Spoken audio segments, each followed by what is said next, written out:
Hello guys, in today's video, I'm gonna show you how you can easily secure your Hotmail or your Outlook accounts.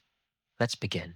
First, open your favorite browser, then go to the official website for Microsoft, log into your account, and once you're here, go on the top right corner of your screen and click on your profile icon.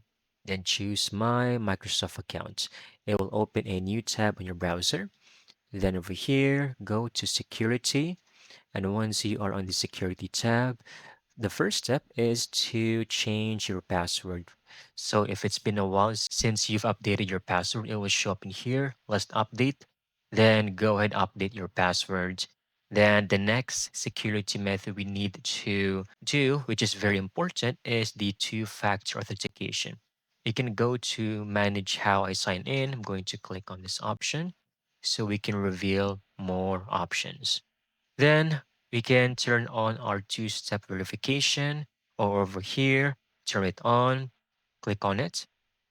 Then basically you just need to add your phone number, verify your phone number. They will send some codes. And once done, you can use that every time you will log in into another device or your own personal PC or laptop. It will always ask for a two-factor authentication. And that's it. That's how you can easily secure your Hotmail account. Thank you so much for watching. I hope you found this video very helpful.